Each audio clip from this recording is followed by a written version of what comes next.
ഭക്ഷ്യവിഷബാധയെ ചൊല്ലി അർദ്ധരാത്രി വരെ നീണ്ട പ്രതിഷേധത്തിന് ഒടുവിൽ എറണാകുളം കാക്കനാട്ടെ NCC ക്യാമ്പ് പിരിച്ചുവിട്ടു. ആശുപത്രിയിൽ പ്രവേശിപ്പിച്ച 70-ലധികം വിദ്യാർത്ഥികളുടെ ആരോഗ്യനില തൃപ്തികരമാണ്. വിദ്യാർത്ഥികളുടെയും രക്ഷിതാക്കളുടെയും പ്രതിഷേധത്തെ തുടർന്നാണ് ക്യാമ്പ് അവസാനിപ്പിച്ചത്.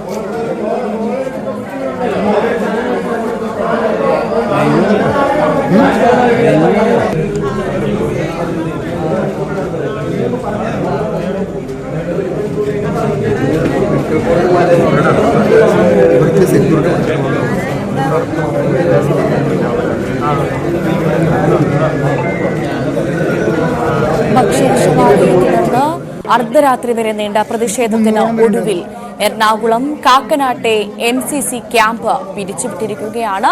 ആശുപത്രിയിൽ പ്രവേശിപ്പിച്ച 70-ലധികം വിദ്യാർത്ഥികളുടെ ആരോഗ്യനില തൃപ്തികരമാണ്. വിദ്യാർത്ഥികളുടെയും രക്ഷിതാക്കളുടെയും പ്രതിഷേധത്തെ തുടർന്നാണ് ക്യാമ്പ് അവസാനിപ്പിച്ചത്. സംഭവത്തിൽ പോലീസ് അന്വേഷണം ആരംഭിച്ചിട്ടുണ്ട്. DMO റിപ്പോർട്ട് തേടിയിട്ടുമുണ്ട്. വലിയ പ്രതിഷേധമായിരുന്നു ഇന്നലെ ഉണ്ടായത്. നവമി ദിനേശ് വിവരങ്ങളുമായി ചേർന്നു. നവമി, ആദ്യം അറിയേണ്ടത് ഈ വിഷബാധയേറ്റ വിദ്യാർത്ഥികളുടെ ആരോഗ്യനില തൃപ്തികരമാണല്ലോ അല്ലേ? 300-ഓളം പേരുണ്ടായിരുന്നു. ഭവ്യ, വിദ്യാർത്ഥികൾക്കെല്ലാം ആരോഗ്യനില തൃപ്തികരമാണ്. അവർക്ക് മറ്റ് പ്രശ്നങ്ങളൊന്നുമില്ല എന്ന് തന്നെയാണ് ഇപ്പോൾ ആശുപത്രി വൃത്തങ്ങളിൽ നിന്നും അറിയാൻ കഴിയുന്നത്. തുടക്കത്തിൽ 70ഓളം വിദ്യാർത്ഥികൾക്ക് ഇത്തരത്തിൽ ഗുരുതരമായിട്ടുള്ള ഛർദിലും വയറിളക്കവുമായിട്ടാണ് ആശുപത്രിയിൽ എത്തിച്ചത്. ദേഹാസ്വാസ്ഥ്യം ഉണ്ടായിരുന്നു. പക്ഷേ പിന്നീട് രാത്രിയോടുകൂടി ഏകദേശം പകുതി കുട്ടികളും വീട്ടിലേക്ക് മടങ്ങി. മറ്റ് പ്രശ്നങ്ങളൊന്നുമില്ല, നിർജ്ജലീകരണം മാത്രമേ ഉള്ളൂ. ഇപ്പോൾ എന്തായാലും ആശുപത്രികളിൽ 16 കുട്ടികൾ മാത്രമേ ഉള്ളൂ എന്നാണ് നമുക്കറിയാൻ കഴിയുന്നത്. എന്തായാലും നമ്മളിപ്പോൾ നിൽക്കുന്നത് ഈ കോളേജിന് മുന്നിലാണ്. പക്ഷേ ഇങ്ങോട്ടേക്ക് മാധ്യമങ്ങളെല്ലാം പുറത്തേക്ക് ഇറക്കിയിരിക്കുകയാണ്.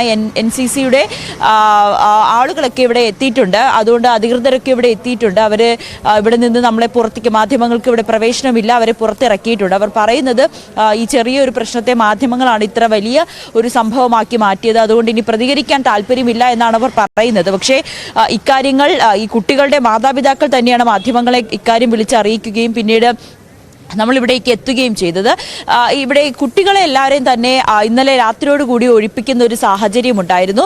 വലിയ പ്രശ്നമായി, മാതാപിതാക്കളൊക്കെ ഇവിടെ എത്തി വലിയ പ്രശ്നമായതിനെ തുടർന്ന് വിദ്യാർത്ഥികളെ ഇവിടെ നിന്ന് ഇന്നലെ തന്നെ ക്യാമ്പ് പിരിച്ചുവിടുന്ന ഒരു സാഹചര്യമായിരുന്നു. എന്തായാലും ആരോഗ്യവകുപ്പ് ഇവിടെ എത്തി പരിശോധന നടത്തിയിട്ടുണ്ട്. കുട്ടികൾ പറയുന്നത് ഈ മോരിൽ നിന്നും ഉണ്ടായ ഒരു ഇന്നലെ ഉച്ചയ്ക്ക് ആഹാരം കൊടുത്തതിൽ മോര്, അത് പഴകിയ മോരായിരുന്നു. അവിടെ നിന്ന് ലഭിച്ച ആ ആഹാരം കഴിച്ച, ആ മോര് കഴിച്ചതിന് ശേഷമാണ് വിദ്യാർത്ഥികൾക്ക് ഇത്തരത്തിലുള്ള ദേഹാസ്വാസ്ഥ്യവും വയറിളക്കവും ഛർദിലും ഒക്കെ ഉണ്ടായതെന്നാണ് വിദ്യാർത്ഥികൾ പറയുന്നത്. അധ്യാപകരോട് ഇക്കാര്യം പറയുന്ന ഈ NCC ഈ ക്യാമ്പിൽ ഇക്കാര്യം അറിയിക്കുകയും ചെയ്തു. പിന്നീട് ഇവരെ ഒരു ആംബുലൻസ് പോലും, കൃത്യമായ ആംബുലൻസ് പോലും കൊണ്ടുവിടാതെ ഇവിടെ ഉണ്ടായിരുന്ന ഒരു വാഹനത്തിൽ കയറ്റിയായിരുന്നു കുട്ടികളെ എല്ലാവരെയും കുത്തി നിറച്ച് വാഹനത്തിൽ കയറ്റിയാണ് ആശുപത്രിയിലേക്ക് കൊണ്ടുപോയത്. പിന്നീട് ഇവരുടെ മാതാപിതാക്കളെ പല കുട്ടികളും വിളിച്ച് ഇക്കാര്യം അറിയിക്കുകയായിരുന്നു. മാതാപിതാക്കൾ ഇവിടെ എത്തിയെങ്കിലും ഇവരെ മറ്റു കുട്ടികളെ, തങ്ങളുടെ കുട്ടികളുണ്ടോ എന്ന് അന്വേഷിച്ച് വരുമ്പോൾ ഉള്ളിലേക്ക് കടക്കാൻ സമ്മതിച്ചിരുന്നില്ല. ഗേറ്റ് പൂട്ടിയിട്ടിരുന്ന അവസ്ഥയായിരുന്നു.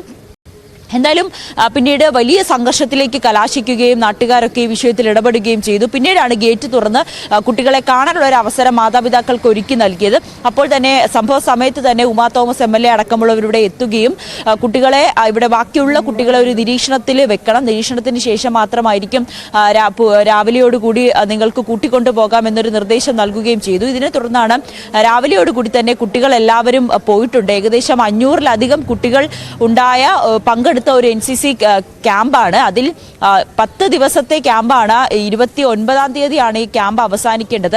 ഇതുവരെയുള്ള ദിവസങ്ങളിലെല്ലാം, ഈ 19-ാം തീയതി തുടങ്ങിയ ക്യാമ്പാണ്, ഇതുവരെയുള്ള ദിവസങ്ങളിലെല്ലാം നന്നായി തന്നെയായിരുന്നു പോയത്. പക്ഷേ ഇന്നലെ ഇവിടെ വിതരണം ചെയ്ത ആഹാരത്തിൽ നിന്നാണ് കുട്ടികൾക്ക് ഇങ്ങനെ ഭക്ഷ്യവിഷബാധ ഏറ്റത് എന്നുകൂടി വിവരം ലഭിക്കുന്നുണ്ട്. എന്തായാലും കുട്ടികൾ എല്ലാവരും തന്നെ ഇന്നലെ രാത്രിയോടുകൂടും ഇന്നും പുലർച്ചയോടുകൂടിയും ക്യാമ്പിൽ നിന്ന് പോയിട്ടുണ്ട്. ക്യാമ്പ് എന്തായാലും ബാക്കിയുള്ള ദിവസങ്ങൾ എന്തായാലും താൽക്കാലികമായി പിരിച്ചുവിട്ടിരിക്കുകയാണ്. പക്ഷെ അധികൃതരാരും ഇതുവരേക്കും പ്രതികരിക്കാൻ തയ്യാറായിട്ടില്ല. ഇതെന്താണ് ഇവിടെ സംഭവിച്ചതെന്ന് ഇപ്പോഴും വ്യക്തമായിട്ടില്ല. ആരോഗ്യ വകുപ്പ് ഇന്നലെ ഇവിടെ എത്തി വെള്ളത്തിന്റെയും ആഹാരത്തിന്റെയും ഒക്കെ സാമ്പിൾ ശേഖരിച്ചു പോയിട്ടുണ്ട്. അതിന്റെ ഒരു പരിശോധനാ ഫലം വന്നാൽ ശേഷം മാത്രമേ നമുക്ക് കൂടുതൽ വിവരങ്ങൾ അറിയാൻ സാധിക്കുകയുള്ളൂ. അശ്വതി. ശരി, നവമി ദിനേശാണ് വിവരങ്ങൾ നൽകിയത്.